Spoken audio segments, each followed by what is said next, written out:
Laurent Collet-Billon, bonjour.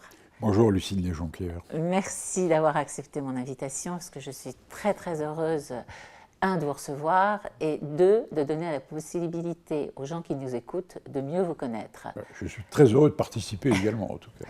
Vous êtes un haut fonctionnaire, vous avez travaillé dans la défense toute votre vie et aujourd'hui, évidemment, on va parler du secteur de la défense qui reste un secteur méconnu pour beaucoup.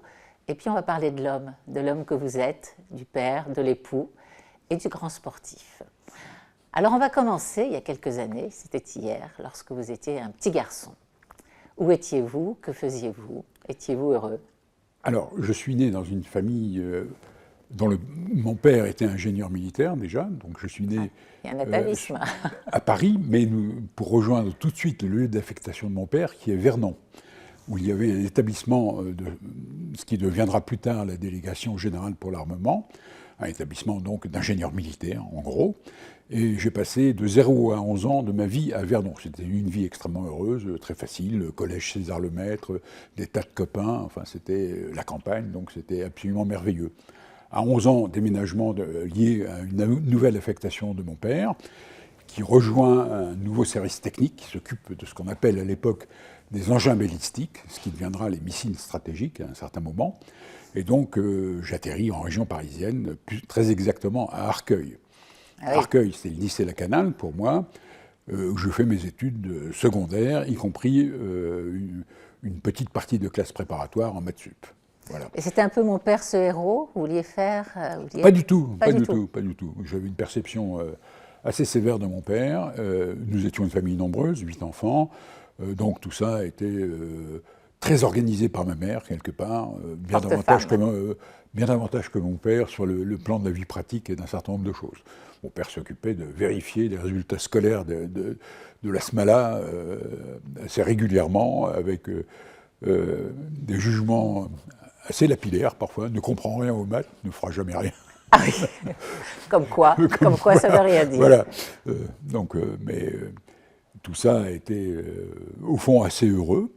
Le lycée La Canale m'a permis de découvrir le rugby parce que nous avions des professeurs d'éducation physique et sportive, c'était le nom de l'époque, qui étaient tous des spécialistes du rugby et qui sont tous devenus entraîneurs de club à l'issue. Oui, et puis c'est quelque chose qui a marqué votre vie, je crois. Ah oui, tout à fait. J'ai pris le virus à ce moment-là.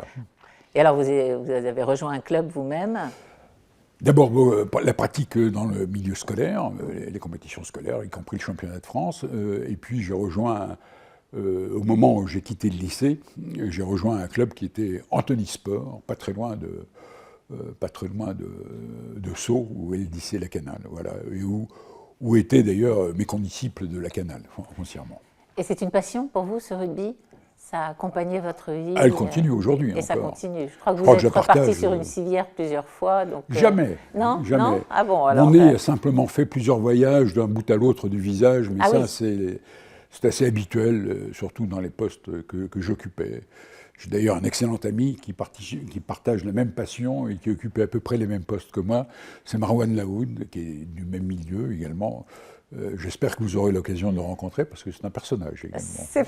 C'est prévu. Donc après le lycée, qu'est-ce qui se passe? Le rugby continue Alors le rugby continue, bien sûr, mais ce qu'il faut dire, c'est que mon père tenait absolument à ce que je devienne médecin à l'issue de mes études secondaires.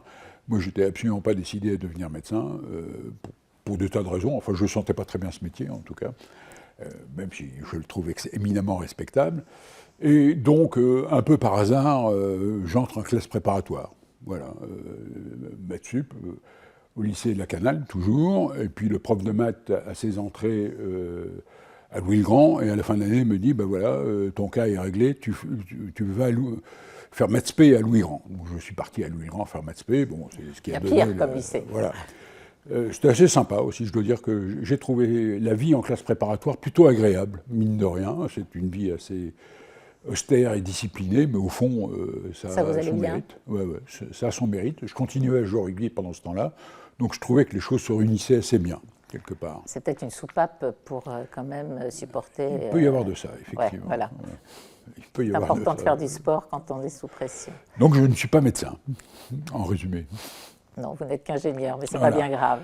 Bon, les concours se passent, j'atterris dans une école qui est Supaéro à Toulouse, d'abord parce que j'étais intéressé par par les résultats des concours, évidemment, par l'aéronautique, et également parce qu'à Toulouse, on est quand même dans la patrie du rugby, également. Donc tout ça se conjuguait assez bien. Ouais.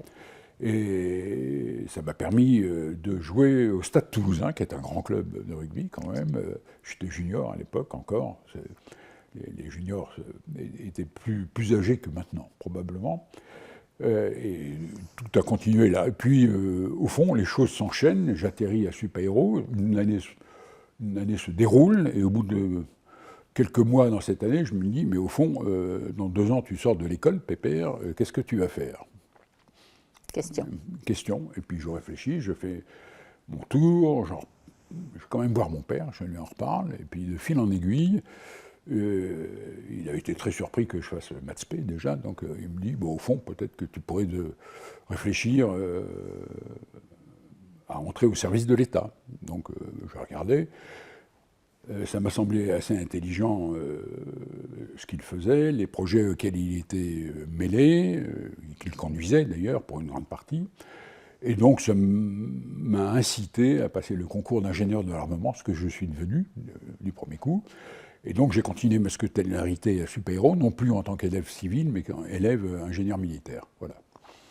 Et c'était l'entrée dans la DGA, en fait. Voilà. C'est déjà à ce moment-là où vous pénétrez dans la DGA. Exactement. Eh bien, on arrive à la fin de cette première partie, et ça tombe très bien parce que vous avez fini vos études, et on va vous suivre sur l'aspect plus opérationnel de votre carrière. À tout de suite.